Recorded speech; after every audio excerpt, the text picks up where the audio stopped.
Di 10 Muharram ada fadilah-fadilah lain yang disebutkan oleh beberapa ulama, disebutkan dalam I'anatul Talibin, disebutkan dalam Kanzun Najah Wasyurur.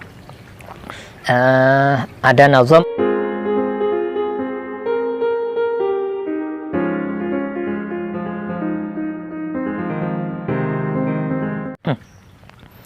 Bismillahirrahmanirrahim. Al-miftahu thalitha ashar. Wa in turid tawsi'atan fil mali fawasi'il 'aisha 'alal 'iyali fi 'ashirin min syahrinal muharrami fa inna za ta'arrudun lin ni'ami.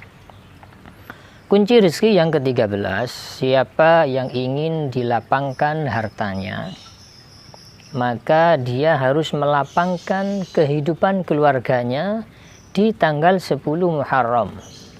Karena ini adalah ta'arrudun lin-ni'am, ini adalah menerima anugerah nikmat-nikmat dari Allah Subhanahu wa taala.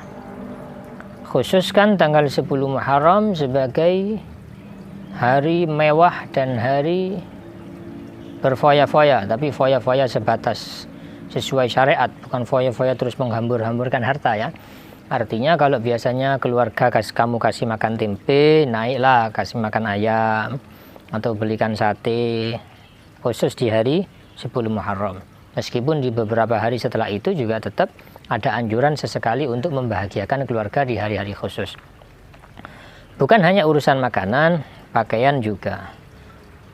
Urusan bajunya belikan anak pakaian yang khusus, celananya belikan yang khusus di hari itu. Atau anaknya biasanya makan bubur atau makan apa, belikan yang lebih mewah dari itu.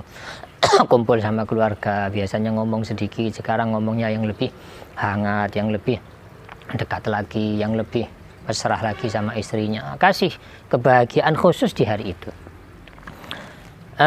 Sahabat Jabir meriwayatkan satu hadis, man wassa'a ala nafsihi wa ahlihi yauma Asyura wassa'allahu alaihi sa'ira sanati.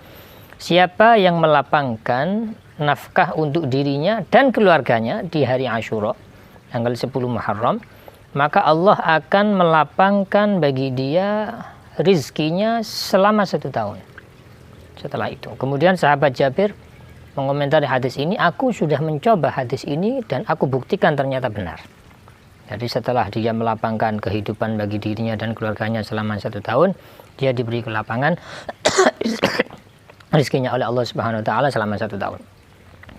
Di 10 Muharram ada fadilah-fadilah lain yang disebutkan oleh beberapa ulama, disebutkan dalam I'anatul Talibin, disebutkan dalam Kanzun Najah Wasyurur.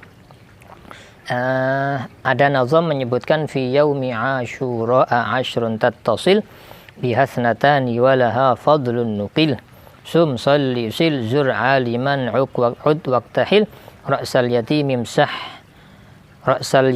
sah tasaddaq waghtasil wasi' 'alal 'iyali qallim zufra wa suratal ikhlasi qul alfan tasil.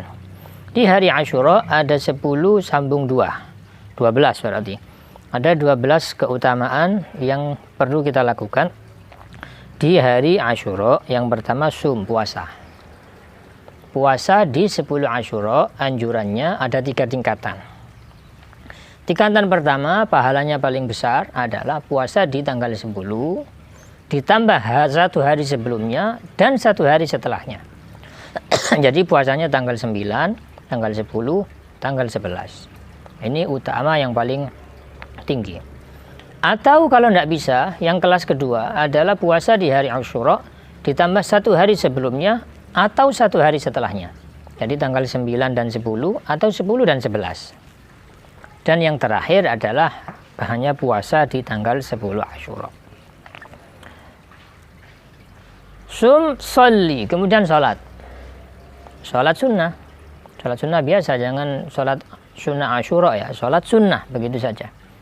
Ya duhanya, kalau biasanya duha 2 rakaat tambahi. Kalau biasanya tahajud 2 rakaat tambahi. Kalau biasanya tidak sholat tasbih. Atau kalau kehabisan sholat, sudah sholat sunnah mutlak.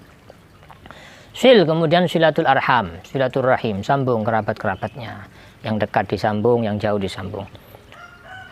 Zur aliman, kemudian sawan kepada orang alim, ziarah kepada orang alim. Ahya'an wa amwatan, orang yang alim sudah mati ataupun yang masih hidup. Sowan kepada habaib, sowan kepada kiai. Ud, sambang orang yang sakit, jenguk orang yang sakit. Tapi kalau orang yang sakit jauh sebelum 10 Muharram, jangan nunggu 10 Muharram. Saat itu juga silakan segera disambangi, jangan nunggu 10 Muharram. Tapi kalau di 10 Muharram ternyata ada yang sakit, jenguk mereka. Waktahil, kemudian celaan. Sunnah ini. Sunnahnya celaan itu ternyata di Imam Al-Ghazali menyebutkan dalam Ihya, kalau celaan itu di mata kanan 3 kali, di mata kiri 2 kali. Sehingga 3 tambah 2 sama dengan 5 ganjil. Kalau ini 3, ini 3, maka jadinya 6. 6 itu genap. Dan sunnahnya adalah ganjil. Ra'syal yatim imsah, kemudian usaplah kepala anak yatim. Kepala anak yatim diusap begini.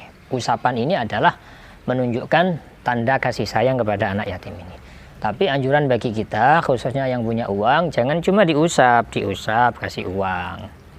Diusap, kasih jajan, kasih makanan, diusap, diomongi yang enak, yang senang. Tapi urusan menyantuni anak yatim jangan nunggu tanggal 10 Muharram. Kalau bisa setiap hari, setiap bulan, agendakan, setiap minggu, khususnya di tanggal 10 Muharram.